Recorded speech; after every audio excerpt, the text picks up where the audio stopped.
Hi, my name is Jane Frankland, and you're watching the Jane Frankland TV show, and you are at the right place. If you are a leader in security, so you might be a CISO, a head of, or an entrepreneur, or someone who aspires to be. You could be a consultant or a practitioner right now. And in today's episode, I'm going to be talking about salaries, salary expectations, and how to negotiate your starting salary.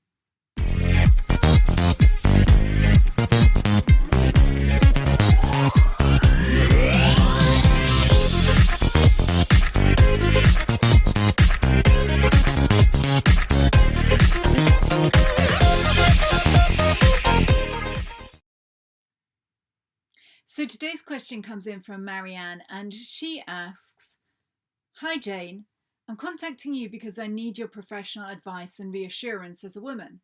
I got a job and today HR called to ask for my financial expectations. I replied with a number following research, but now I'm worried I pushed too much and that it will affect me at a professional level. Despite finding the negotiations intimidating and feeling ashamed for doing what I think I have to, should I stick to the market rate and push for the salary I want? I'm worried that if I do, as a woman with strong ideas and ambition, I may be viewed as a threat. But I'm also aware of the importance of what you start earning, as it determines what you'll earn in successive jobs. And I know that it's important to speak up for yourself, as no one else will. Thanks in advance for any words you share with me. Marianne, this is such a good question, and I'm so happy to be able to answer this for you because so many women ask me about this. So first of all, I want to say well done for doing your research. This is a really, really important step in terms of negotiating your rate.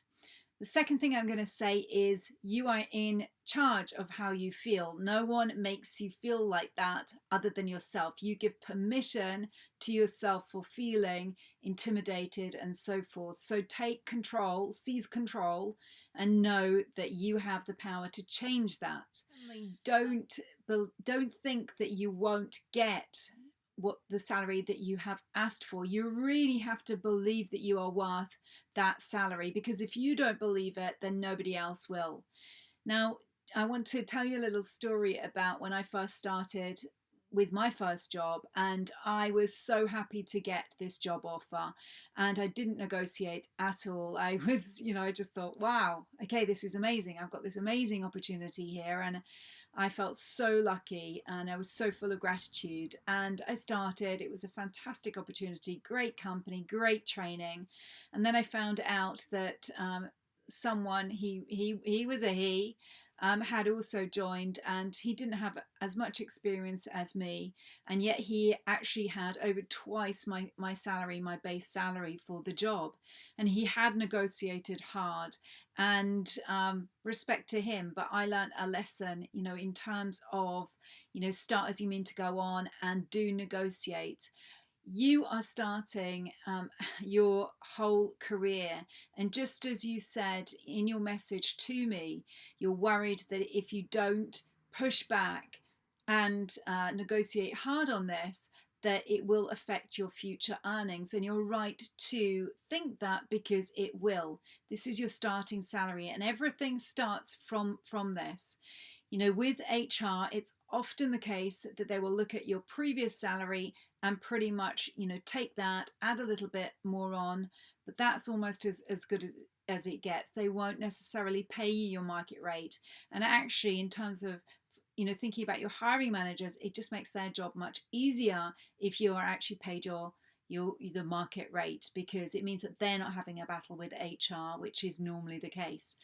So not always the case, because there are some good HR practitioners out there, but by and large it is really tricky. So stick to your guns, negotiate hard, believe and know that you are worth the rate that you have asked. And also, I believe actually you've got an advantage, because particularly if a company has targets or quotas for women, so this is an opportunity and you might as well use it, because if women are in short supply, young women starting their careers, then you're attractive to them. So you have got an advantage. So my advice is to know that. It's entirely up to you in terms of what you do, but I would suggest that you push back, but you have to believe that you're worth it, because if you don't, nobody else will. And then go for it. You've done your research, present them with the facts and figures. And the other thing I will also say is, ideally what you need to do is you need to have others competing for you, because when you have other companies who are, after you, then you're in demand. So you can use that to negotiate your starting salary.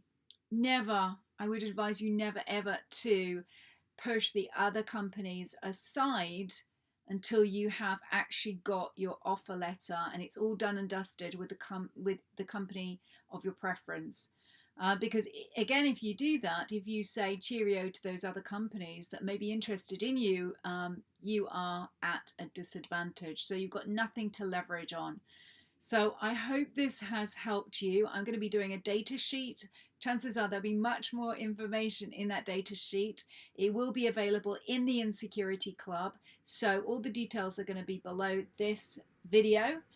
And that is it for this week. If you have enjoyed this video and you found this on YouTube, please give me a thumbs up and share it, and then come and join the club, because that's where all the fun is happening. So we are sharing tips, we are sharing knowledge, we are looking at the whole, of our lives. It's not just about your career and your business or your business. We're looking at the whole. We're looking at all of this holistically, which is so much more value, and it also helps to build your confidence, which is absolutely key in all of this. So that is it for today. I will see you really soon. Hopefully that's answered your question. If you have found this video on YouTube,